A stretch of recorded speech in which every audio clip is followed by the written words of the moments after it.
Ainda bem que eu faço terapia e no vídeo de hoje nós vamos falar sobre ela que é o momento, não é mesmo? Olivia Rodrigo. Todo mundo só fala dessa menina, só ouve essa menina, o TikTok virou assim, cadelinha da Olivia Rodrigo, não é mesmo? Ela que é, vamos ser sinceros, né, gente? Acho que agora a gente já pode falar que ela é o destaque dessa geração.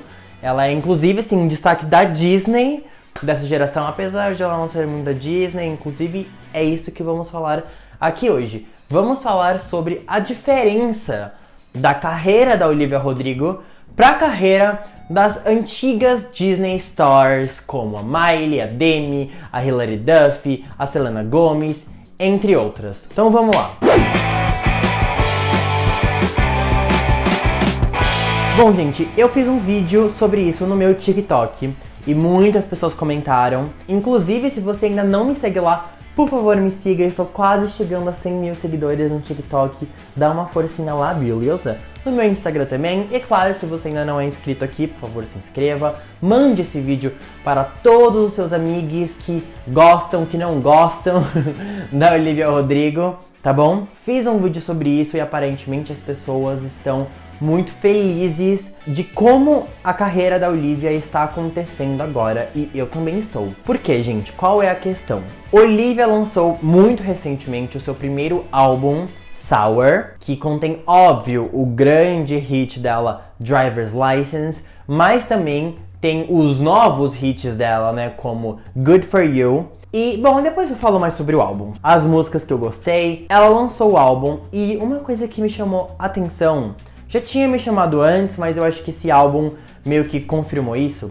Várias músicas do álbum são explícitas, ou seja, ela fala palavras de baixo calão, né? Palavrão. E não só isso, mas ela posta foto mostrando o dedo do meio, ela usa roupa curta, coisas que, gente, quem acompanha sabe. Jamais que Miley Cyrus, Demi Lovato, enfim, elas nunca teriam conseguido lançar um álbum com várias músicas explícitas lá em 2006 e 2007. Ou seja, Olivia Rodrigo está tendo uma liberdade que as antigas artistas da Disney não tinham. Por que isso? Eu acho que tem alguns motivos pra isso e é isso que a gente vai conversar aqui. Quero saber a opinião de vocês também, tá bom? Primeiro vamos pro grande motivo, né?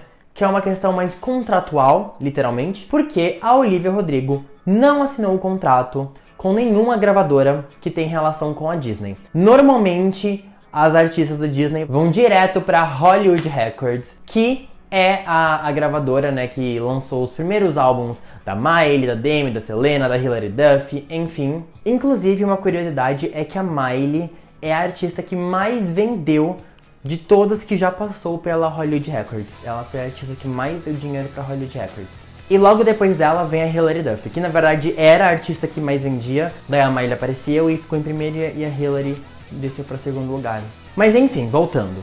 E óbvio que por conta disso, as, vamos dizer, diretrizes, né, as visões de carreira e de mundo e de questões polêmicas que cada empresa tem é diferente. E a gente sabe que a Disney, principalmente porque trabalha com um público infantil, a Disney é mais conservadora. A Disney não fala sobre questões polêmicas, a Disney não fala palavras polêmicas, termos polêmicos. Eles tentam ser o mais neutro possível, o que algumas vezes a gente não concorda, né? Mas outras vezes também não faz muita diferença. Tipo, a Miley não fala palavrão no primeiro álbum dela, não fez muita diferença pra gente, né? Vamos ser sinceros. A Ashley, gente, a Ashley Tisdale, né? Nossa querida Sharpay. Quando ela tava ali na época do High School Musical e ela foi lançar o primeiro álbum dela, ela não assinou contrato com a Hollywood Records, e sim com a Warner. E qual foi a diferença? Eu acho que tem duas principais diferenças.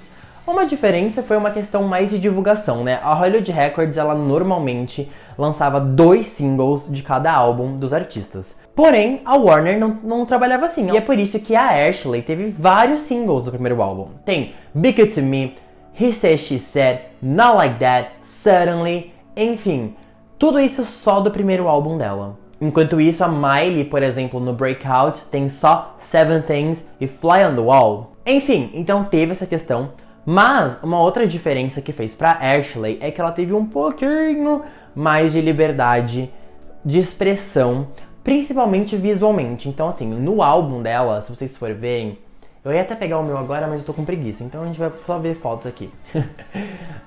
Ela tá um pouco mais sexy, um pouco mais sensual, numas poses mais modelo, assim, numa coisa que não era tão infantil, né? Lembrando que ela lançou esse álbum ali na época do primeiro High School Musical, né? Entre o primeiro e o segundo. Porém, ainda assim, a Ashley não tava causando, não tava falando palavrão, não tava mostrando o dedo do meio, porque... ela ainda estava ligada com a Disney, né? Ela ainda era Sharpay, ela ainda estava gravando os filmes de High School Musical. E 2, porque a época não permitia muito, gente. E é aí que eu entro no outro ponto que eu tenho, que não tem a ver tanto com o contrato, com isso de qual era a gravadora, qual era o contrato. Que, como eu disse, óbvio que é importante, mas pra mim tem uma outra questão. Essa outra questão é a sociedade e o público em geral. Naquela época, os artistas teens, né, os artistas adolescentes, eles eram muito infantis, a imagem deles era muito preservada, principalmente porque, vamos ser sinceros, quase todos os artistas adolescentes ou vinham da Disney ou da Nickelodeon. Ou seja, esses canais, as emissoras, as empresas que queriam manter imagem para um público infantil, eles não permitiam que os seus artistas fossem muito longe nessa questão de polêmicas e sensualidade e enfim. Só que algumas coisas aconteceram nesse meio tempo. Bom, é óbvio que eu não posso deixar de citar The One and Only Miley Cyrus, né, gente? Nesse meio tempo a gente tem a Miley lançando bangers, falando que matou a Hannah Montana e se desvencilhando completamente da imagem Disney Channel que ela tinha, coisa que não foram tantos outros artistas que fizeram isso. Porque, por exemplo, a Raven-Symoné não conseguiu sair muito da imagem de As Visões da Raven. A Hilary Duff não conseguiu sair tanto da imagem de Lizzie McGuire. Ela teve uma carreira solo, mas vamos ser sinceros, as pessoas olhavam pra ela e ainda viam a Disney Star, né? A Lizzie McGuire. Óbvio que talvez os fãs mais árduos dela fiquem irritados comigo agora, mas eu tô falando numa questão de um público geral, tá? As Cheetah Girls, todas elas ali, né? Também não conseguiram sair muito dessa coisa, enfim. E olha que a Kylie Williams tentou, né? Ela tentou e foi super massacrada também. Mas daí a Miley, eu diria que ela foi uma das primeiras. E, gente, eu não tô falando sobre Britney e Christina. Porque a Britney e a Christina, primeiro que assim, elas começaram na Disney. Inclusive, eu tenho um vídeo aqui no meu canal falando só sobre o Clube do Mickey. Tudo sobre o Clube do Mickey. Incluindo quando a Britney e a Christina participaram. Mas enfim... Elas começaram, mas isso é uma coisa que eu sempre falo. Por mais que elas tenham passado pela Disney, elas não ficaram conhecidas pela Disney. Tanto que as pessoas tratam como curiosidade o fato delas serem da Disney. Tipo assim, se você virar pra alguém e falar, gente, sabia que a Miley Cyrus começou na Disney? Tipo, a pessoa vai dar um tapa na sua cara, porque qualquer pessoa que conhece a Miley sabe que ela começou na Disney. A Britney não, tem muitas pessoas que só depois foram descobrir que ela tinha passado na Disney. Mesma coisa pra Christina e pro Justin Timberlake. Porque elas passaram na Disney, mas a carreira musical delas começou só depois. Tanto que o primeiro single da Britney, Baby One More Time, já foi polêmico. Já é ela da barriga de fora, com uma mini saia, fazendo uma coisa meio gosto de apanhar. Então assim, gente, eu nunca que se ela fosse da Disney, ela ia ter lançado essa música. Então tô querendo dizer isso porque a Miley foi meio que a primeira artista da Disney que a gente viu quebrar de forma tão agressiva essa imagem de princesinha dela, né? Que ela nunca teve e ela tentou quebrar 1 milhão de vezes, inclusive. Quero até lembrar de um fato aqui que a Miley compartilhou um tempo atrás com a gente. 2 fatos, na verdade. Fato número 1. Quando saiu aquele polêmico e até icônico, né? Vídeo lá em 2010 dela fumando. Quando saiu esse vídeo, a Miley perdeu um contrato milionário que ela tinha com o Walmart, né? A rede de supermercado. Que a Miley fazia propaganda pro Walmart, né? A Miley tinha uma linha de roupas com o Walmart. Não sei se vocês sabem disso, mas lá nos Estados Unidos, os mercados, né, do Walmart tinham uma seção, um setor só da Hannah Montana. Ou seja, o meu sonho, não é mesmo? Se eu fosse lá, eu acabaria com o meu dinheiro.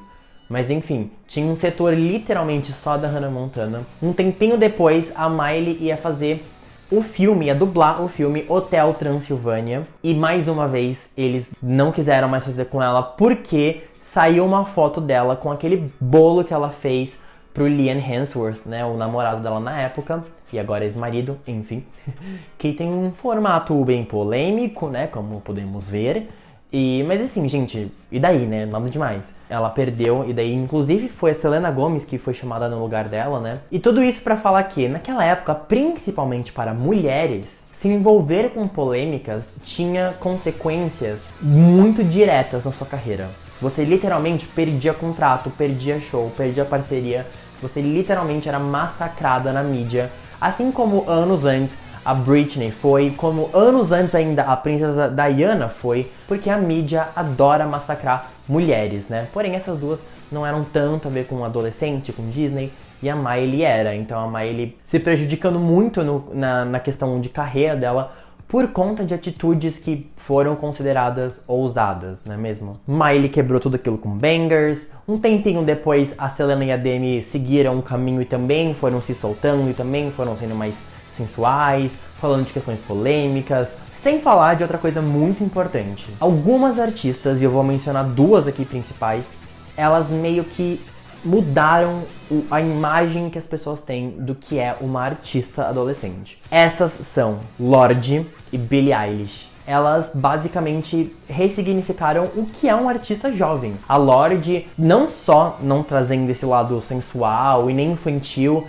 trazendo uma outra coisa com letras polêmicas, a Billie Eilish que se recusa a se sensualizar, mas também falando de depressão, falando de suicídio, falando de questões mentais, coisas que, gente, não tem condição da gente imaginar as meninas fazendo isso lá em 2005. Então, por conta disso, essas novas cantoras foram ressignificando o que é ser um artista jovem. Hoje em dia, os adolescentes, de um modo geral, são muito mais maduros do que antes. Hoje em dia, você vai em qualquer rede social, tem adolescente aí falando que tem depressão, falando sobre ansiedade. E tipo, eu mesmo, gente, eu tenho 25 anos hoje, então não é como se eu fosse super velho, mas ainda assim, eu com 13 anos, jamais eu ia ficar falando sobre depressão. Eu ia morrer de vergonha se eu falasse isso pra alguém, imagina numa rede social.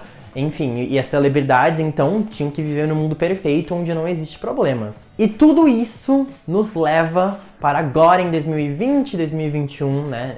Esses 2 anos que Olivia Rodrigo nos aparece e traz uma nova versão de uma estrela adolescente que veio da Disney, né?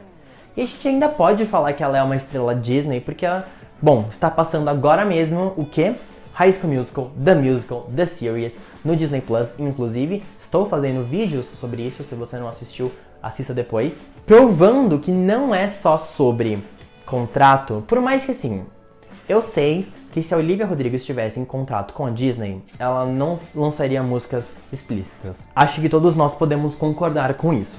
Mas a gente também precisa falar sobre, a gente precisa reconhecer que High School Musical, The Series, é uma grande prova de como a própria Disney está mudando.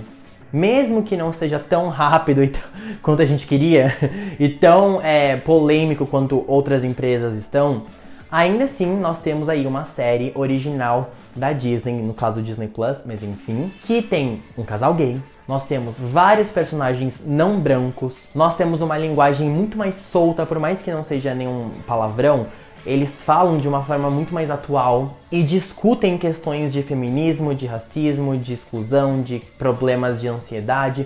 Falam sobre isso direta ou indiretamente, entre outras questões que a gente não via antes nas séries, né? Antes as séries da Disney eram muito, muito, muito infantis e hoje eles estão fazendo uma coisa um pouco mais madura e um pouco mais... o que seria polêmico pra Disney antes, não é mesmo? Digo isso pra mostrar pra vocês que não é só essa questão de contrato, mas eu acho que a sociedade, no geral, deu um passo pra frente.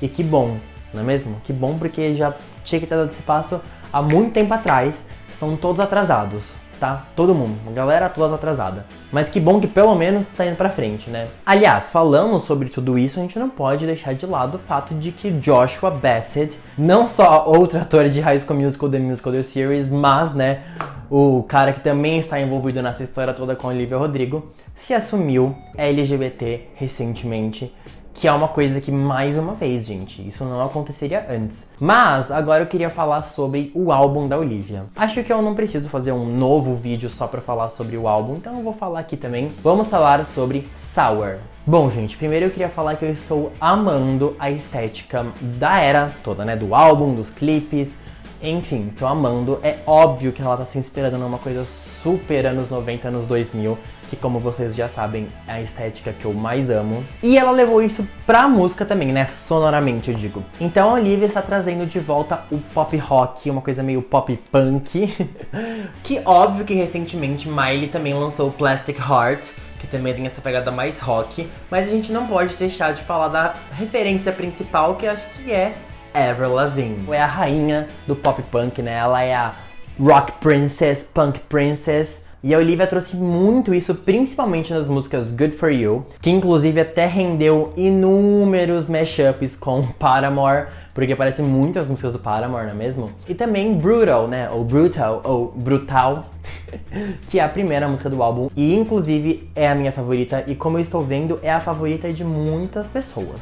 Ou seja, uma carinha de single, uma cara de que vai ser single eventualmente? Será que vem aí? Espero que venha. E assim, eu gostei do álbum, achei ele ótimo, achei que ele traz uma estética muito bem definida, mas eu confesso que eu queria que ele fosse um pouquinho mais pra essa sonoridade do pop, rock, enfim, eu queria que tivesse mais músicas no estilo de Good For You e Brutal. Eu achei que tem muita música triste, muita música calma, o que é legal, a gente gosta, e né, querendo ou não, Olivia ficou famosa com Driver's License, então acho que isso direcionou muito o álbum, mas ao mesmo tempo é um álbum que assim, eu queria que fosse mais pra cima, queria que fosse mais animado, queria que fosse mais Good For You mesmo, sabe? Mas eu gostei bastante, e óbvio que nós temos aquela grande curiosidade, que é a música One Step Forward, Three Steps Back.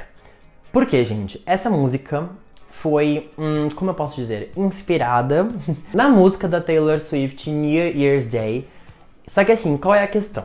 Acho que vocês já estão a par de toda a polêmica da Taylor com o Scooter Braun, né? Bom, assim, o resumo do resumo é: a Taylor não é dona das músicas dela, da master, né? Que é tipo a música original, vamos assim dizer. Quem é dono foi o Scooter Braun, que é um cara muito péssimo, muito escroto, que infelizmente é um empresário do Justin Bieber, da Ariana Grande, da Demi Lovato, entre outros artistas. Eu conto, assim, os dias na esperança de que todos eles demitam o Scooter Braun e vão pra outros. O Bieber, eu sei que nunca vai, porque o Bieber começou com o Scooter, enfim, eles têm uma relação muito intensa. Mas assim, Ariana e Demi, eu confio em vocês, procurem outros empresários, tá? Enfim, e por conta disso, se a Olivia Rodrigo tivesse usado o sample da música New Year's Day, que é o que normalmente os artistas fazem, né? Ela teria que dar os créditos pro Scooter Braun e ele inclusive podia receber parte do lucro da música, né? E óbvio que a Olivia, sendo essa grande fã da Taylor, a Olivia já se disse assim, muito fã da Taylor. Inclusive, isso fica explícito até nas músicas, né? Ela claramente tem uma referência da Taylor muito forte. É óbvio que ela não ia fazer isso com a Taylor. E óbvio que a Taylor também deve ter dado uma ajuda ali, principalmente jurídica, assim, nela, né? Porque a Taylor também de boba não tem nada e não tem que ter mesmo, assim que tem que ser. Então, basicamente, o que ela fez foi, ao invés de usar o sample da instrumental da música da Taylor Swift, a Olivia pega a melodia. É o que eles chamam, se eu não me engano, de interpolação musical. É basicamente quando você pega só a melodia, né? A forma como o cantor está cantando ali. E foi isso que ela usou como base nessa música. E dessa forma, se você for ali clicar nos créditos da música One Step Forward, Three Steps Back, está lá o nome de Taylor Swift. Que coisa maravilhosa ter o nome de Taylor Swift nos créditos do seu primeiro álbum, né? Não é pra todos. Inclusive, talvez alguém já queira comentar aqui que o Scooter ajudou a Demi Lovato a se recuperar, né? E assim, gente, vamos lá. O que ele está fazendo com a Demi é o mínimo. É uma coisa chamada decência, respeito. A Demi estava com uma equipe horrível, péssima, nojenta, que colaborou para tudo que aconteceu com ela. Eu até falo mais sobre isso nos vídeos que eu vi sobre a Demi, tanto o react do último álbum dela, quanto sobre o documentário, enfim. Eu não acho que a gente tem que ficar babando o ovo do Scooter Braun porque ele tá fazendo o mínimo. E é por isso que eu digo, fico muito feliz que a Demi está melhor agora e que ela encontrou uma equipe que respeita ela, aparentemente, mas Scooter Braun de bom não tem nada, tá bom? Então se ele não foi escroto com a Demi nesse sentido, vai ser em outro, entendeu? Assim como ele está sendo com a Taylor Swift. Mas enfim, gente, desculpa, fiquei irritado aqui. Tô tomando uma água. Fiquei irritado com essa história do Scooter Braun. Voltando pra Olivia, eu amei o álbum, eu amei a era, eu amei o caminho que ela está tomando e estou muito feliz que ela tá tendo uma liberdade que as outras artistas não tinham antes e a gente que acompanha desde o começo sabe o quanto elas passaram, a Miley, a Demi, a Selena, enfim, a gente sabe tudo que elas passaram com essas questões de ser conservador, de ficar preservando a imagem, de não poder fazer o que quer, a gente sabe o quanto elas sofreram. Então, fico muito feliz, vamos aproveitar, vamos exigir mais liberdade, porque liberdade nunca é demais, tá bom? Tá bom, mas pode ficar melhor. Basicamente é isso, eu queria falar sobre isso com vocês, então comentem aqui, pode comentar textão, pode falar tudo que você quiser, quero saber o que vocês acham, quero saber qual é a música favorita de vocês do álbum da Olivia, ou se vocês não gostaram do álbum, quero saber também. Então não se esqueçam de se inscrever aqui no meu canal, me seguir nas redes sociais vizinhas, o link de tudo isso está na descrição desse vídeo. Então, ainda bem que eu faço terapia e I guess you didn't mean... Até a próxima.